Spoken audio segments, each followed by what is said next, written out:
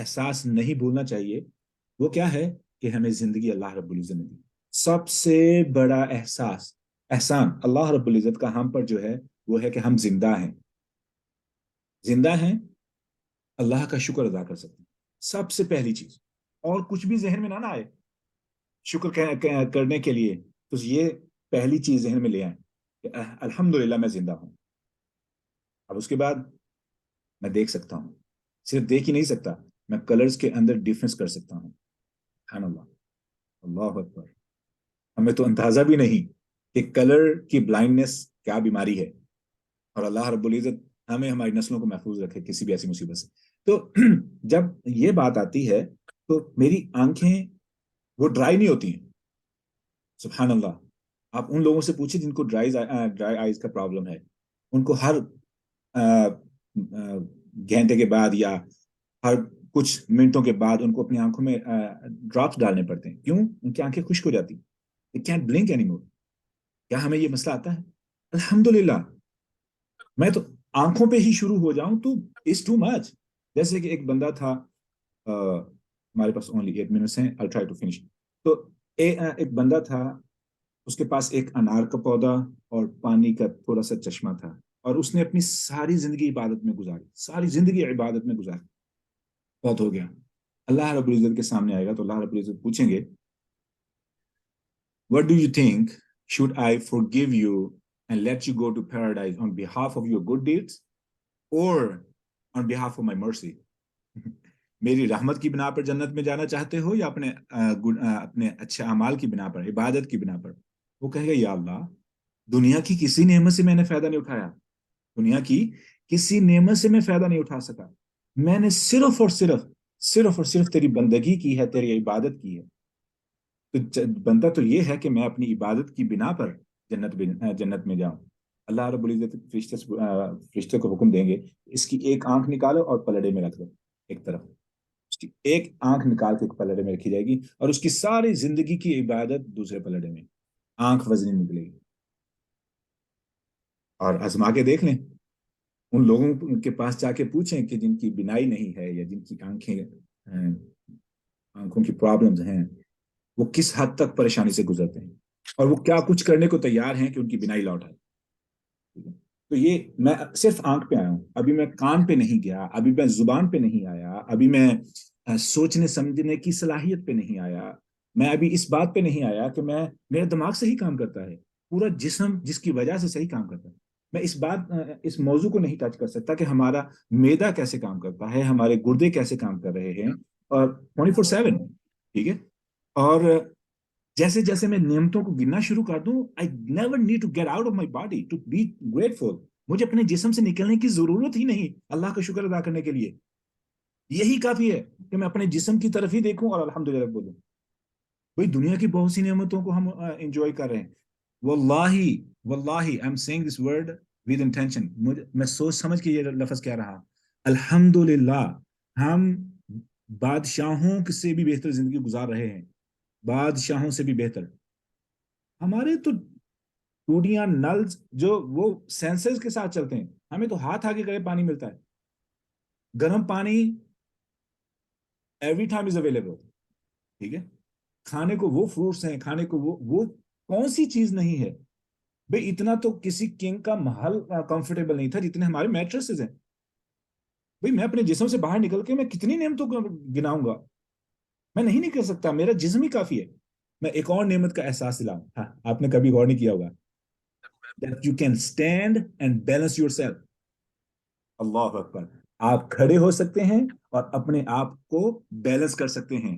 یہ کتنا بڑا احسان ہے، ہمیں اندازہ بھی نہیں. ہمیں اندازہ بھی نہیں.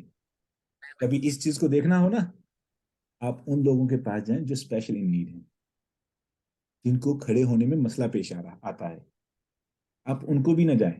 میں نے ایک بندے کو دیکھا، اللہ اکبر اللہ اکبر اللہ اکبر. وہ 2 قدم آگے چلے، 4 قدم واپس جاتا تھا. کیوں؟ اس کی باڈی کا اتنا امبیلنس تھا کہ وہ بالکل چل سکتا تھا، یعنی he can't walk, but جیسے ہی وہ آگے چلتا اپنا وہ بیلنس کھو دیتا، 4 قدم پیچھے چلا جاتا. میں اس کو دیکھتا رہا کہ how far he can walk. Trust me کہ اس کو آدھا گھنٹہ لگا ہوگا کم سے کم 20 فیٹ کا سفر طے کرنے کے لیے, 20 منٹس کا سفر طے کرنے کے لیے. وی شوڈ سے الحمدللہ, رائٹ. اب ایک لمحے کے لیے یہ بات کو سوچ کے الحمدللہ بولیں کہ کتنا بڑا احسان ہے کہ آپ بیڈ سے کھڑے ہوتے ہیں رات صبح کو نیند سے اٹھ کر, اور آپ ہوش میں ہوتے ہیں, آپ اپنے آپ کو بیلنس کر سکتے ہیں. نہیں تو بہت سے لوگوں کی موت ہوئی ہے کہ وہ کھڑے ہوئے سیدھا منہ کے بل گرے, جیسے ڈائٹ. میں کتنی نعمتوں کو گناؤں صرف اور صرف ود ان آور سیلف. اللہ اکبر. اس واقعے کا آپ مجھے واقعے کا ریفرنس, یہ جو میں آگے چلنے والا پیچھے چلنے والے بندے کی بات, تو یہ تو میں نے خود ایکسپیرینس کیا نا. آئی سا مین واکنگ لائک دیٹ. اچھا, اب ہم جب اس نہیں بات وہی پہ, اس سے پہلے جو دیا ہے وہ کہے گا میں نے عبادت کی ہے تو oh, پھر میں اس کے بدلے میں جنت. yes, I will share it in the group inshallah as well. اب آتے ہیں ہم الحمدللہ, یہ کتنا بڑا جملہ ہے. یعنی دنیا کی کون سی ایسی کتاب ہے, کون سی ایسی کتاب ہے کہ آپ پہلا ورڈ پڑھیں, پہلا ورڈ پڑھیں, پہلا لفظ پڑھیں یا پہلا جملہ پڑھیں اور آپ کی سوچ مثبت ہو جائے. یعنی آپ اپنی پریشانیوں کو بھول جائیں. اللہ اکبر. آپ اپنے دکھوں کو بھول جائیں. اور اگر کوئی اٹھ کے کہے کہ قرآن جو انسانی فطرت پہ پورا نہیں اترتا, نہ نہ نہ نہ, یہ تمہارے دماغ کا تو علاج ممکن ہے, قرآن پہ کوئی شک نہیں کہ یہ انسانی فطرت پہ پورا اترتا ہے یا نہیں. اس سے بہتر کوئی جواب ہے ہی نہیں کہ انسان کو مثبت سوچ چاہیے. اور کس بندے کو, اب جو نفسیات کے ماہر ہیں ماشاءاللہ ہمارے پاس ایک ڈاکٹر ہیں, انشاءاللہ ان سے بھی فائدہ لیں گے.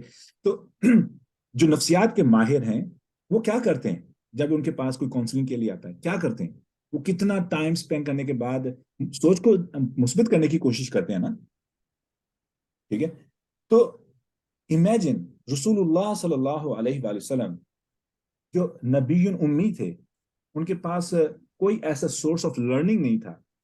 اس وقت انہوں نے کیسے جانا کہ سوچ کو کیسے مثبت کرتے ہیں. اور سوچ مثبت کرنے کے لیے سب سے پہلے کون سی چیز ہے؟ اللہ اکبر.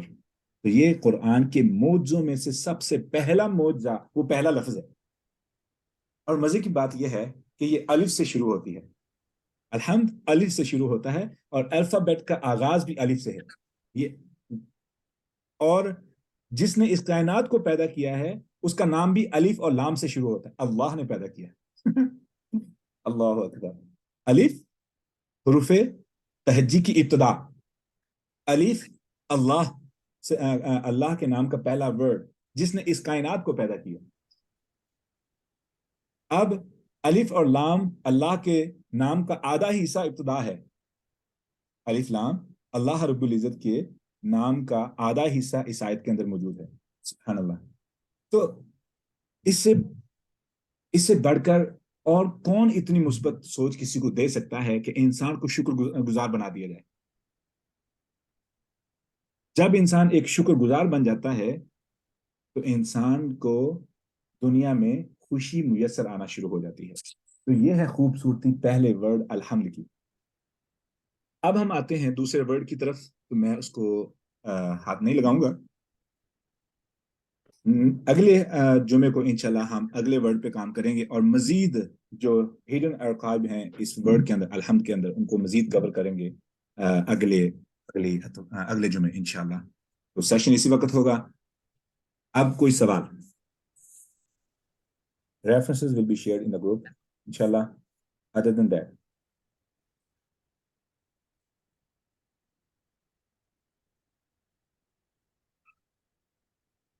جی حمزہ شاہد, آپ انمیوٹ کر کے السلام علیکم سر. وعلیکم السلام ورحمۃ اللہ. یا میں ایکچولی اپنے بیٹے کے نام سے آئی ڈی بنائی ہوئی ہے, سمی افریدہ شاہد. کوئی مسئلہ نہیں. جی سر میں نے پوچھنا تھا کہ سوری, یہ جو وظائف ہوتے ہیں اللہ کے نام کے, ان کی کیا ریالٹی ہے, یہ کیا حقیقت ہے؟ کیونکہ نبی علیہ السلام کے حدیث سے تو ہمیں اذکار اور کچھ مسنون دعائیں ملتی ہیں پرٹیکولر, بٹ یہ جو ہم نے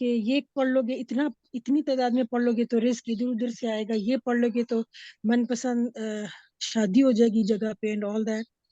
تو مطلب یہ وظائف اور یہ اللہ تعالیٰ کے نام جو ہیں وہ ان کاموں کے لیے ہیں، کہ اس کی کیا ریالٹی ہے؟ Please if you explain. Thank you, جزاک اللہ. یہ کافی انٹرسٹنگ سوال ہے، اور مجھے بھی اتفاق ایسے ہوا کہ ہم سفر کر رہے تھے، تو ڈرائیور نے کیا کیا کہ اس نے مجھے دیکھنے کے بعد کہ یہ مولوی ٹائپ بندہ ہے، تو اس نے نا یہ چیز پلے کر دی. I was just listening. تو میں نا حیران ہونا شروع ہو گیا کہ ایسے ایسے فضائل جن کا رسول اللہ صلی اللہ علیہ وسلم سے کسی بھی قسم کا کوئی تعلق نہیں، یعنی اس نے ایک دفعہ بھی کسی حدیث کا ریفرنس نہیں دیا. آپ یہ کرو گے اتنی بار تو یہ ملے گا، اتنی بار یہ تو یہ ملے گا. دراصل یہ بہت خطرناک بیماری ہے، اور یہ بدعت کی کیٹیگری میں ہی آتا ہے. ٹھیک ہے، کہ آپ دیکھیں، پوائنٹ یہ ہے کہ اجر دینا ہے اللہ کا کام. اجر کا جو اماؤنٹ ہے، یعنی کتنا آپ کو صلہ ملے گا، یہ اللہ رب العزت بتائیں گے. کس کے ذریعے؟ رسول اللہ صلی اللہ علیہ وسلم کے ذریعے. اگر وہ نسبت موجود نہیں ہے نا کہ رسول اللہ صلی اللہ علیہ وسلم نے فرمایا کہ اللہ رب العزت اتنا اجر دیں گے، تو پھر میں اپنے آپ کے نبی ہونے کا دعویٰ کر رہا ہوں کہ مجھے کیسے پتا چلا کہ یہ اجر ملے گا؟ تو یہ دراصل خطرناک قسم کی اور بےہودہ ترین قسم کی بدعت ہے کہ ہم بےہودہ، میں نے یہ لفظ اس لیے استعمال کیا، جان بوجھ کے استعمال کیا، کیونکہ ہم رسول اللہ صلی اللہ علیہ وآلہ وسلم کو رستے سے ہٹا رہے ہیں، اور اپنے آپ کو خود ڈائریکٹ اللہ کے ساتھ جوڑ رہے ہیں کہ ہمیں پتا چلا ہے کہ آپ کو یہ اجر ملے گا. حالانکہ یہ کام اللہ کا ہے، اور رسول اللہ صلی اللہ علیہ وسلم کے ذریعے ہمیں بتایا جانا چاہیے تھا. لیکن چونکہ رسول اللہ صلی اللہ علیہ وسلم نے نہیں بتایا، تو ہم کیا سمجھتے ہیں؟ جو بھی یہ کہہ رہا ہے، جو بھی یہ کہہ رہا ہے، اس کا یہ کہنے کا مقصد ہے کہ اس کو یہ وحی ملی ہے، یا اس کو یہ پیغام ملا ہے اللہ کی طرف سے. یہ اتنی خطرناک چیز ہے، اتنی خطرناک چیز ہے. تو اللہ کے ناموں کی کوئی ایسی It's like, okay, may I speak? G G. It's like, میں اپنی سسٹر کے گھر مطلب ساتھ تھی، تو ایک صاحب بتا رہے تھے کہ ان کے کچھ میریٹل ایشوز تھے، and he was telling Hare that do this and that and blah بلا اینی ہاؤ. تو انہوں نے کہا کہ اس کی بھی 3 بیٹیاں ہیں، تو ان کے لیے بھی دعا کریں کہ ان کے اچھے نصیب اینڈ آل دیٹ. تو he asked me to do کہ یا بس سے تو 313 دفعہ ہر عشاء کے بعد پڑھے تو انشاءاللہ تعالیٰ، اور تب تک پڑھتے رہیں جب تک اچھے رشتے آ نہیں جاتے. آپ اسے I was, یہ can you believe کہ میں مطلب پہلے اللہ تعالیٰ ہم سب کو ہدایت دے اور ریگولر کرے. میں پہلے جو ہے نا نماز مطلب اپنے ٹائم پہ پڑھ لیتی تھی، کبھی سو کے اٹھ کے پڑھ لی کبھی. تو اس دن جب میں نے یا باسط کا وہ یہ سنا نا، تو میرے دل میں خیال آیا کہ یار I should do this. But at the same time میں نے کہا کہ اگر میں عشاء کی نماز ہی اس لیے پڑھوں گی تو یہ تو اللہ معاف کرے تو شرک میں آ جائے گا کہ میں اچھے رشتوں کے لیے عشاء کی نماز پڑھوں، اس کے بعد یہ وظیفہ کروں. تو وہ تب سے میرے دل میں اور یہ چیز جو ہے نا وہ بڑی پنچ کر رہی تھی کہ I should eat someone کہ یہ کیا اس میں ریالٹی کیا ہے. اصل میں نا کافی ساری چیزیں جو آپ نے کہی ہیں جن پہ بات کی جا سکتی ہے. there are many things. تو میں اس موضوع کو it's really important subject، تو ہم اس کو کور کر سکتے ہیں کب؟ جب ہم سورہ بقرہ کی آیت نمبر 80 between 80 to 85 جب ہم ان آیات پہ پہنچیں گے. تو اس موضوع پہ میری آلریڈی ریکارڈنگز موجود ہیں، لیکن ہے وہ پنجابی میں. I don't know if you can understand Punjabi or not. اگر تو پنجابی سمجھ آتی ہے تو میں Yeah, of course. My mother language, sir. My mother language. I can understand. واو. تو میں پھر وہ ریکارڈنگ بھیج دوں گا، اس میں یہ تفصیل سے یہ سبجیکٹ کور کیا ہوا ہے. نہیں تو ہمارا یہ مضمون آ جائے گا، لیکن I don't know how long it's gonna take. یہ تو regular people who wanna sign up، تو ان کو لے کے چلوں گا. میں تو یہ ایک قرآن کے ساتھ رمضان کے مہینے سے جو فائدہ اٹھا سکتا ہوں، میں نے تو اپنی دکان آخرت کے لیے کھولی ہے. ٹھیک ہے، تو مزید انشاءاللہ we'll continue. تو اس مضمون پہ تفصیل سے بات ہوئی ریکارڈنگ آڈیو بھیج دوں گا. ٹھیک ہے، تو آپ اس مضمون کو سن سکتے ہیں. This is really important subject. Okay. السلام علیکم. وعلیکم السلام ورحمۃ اللہ.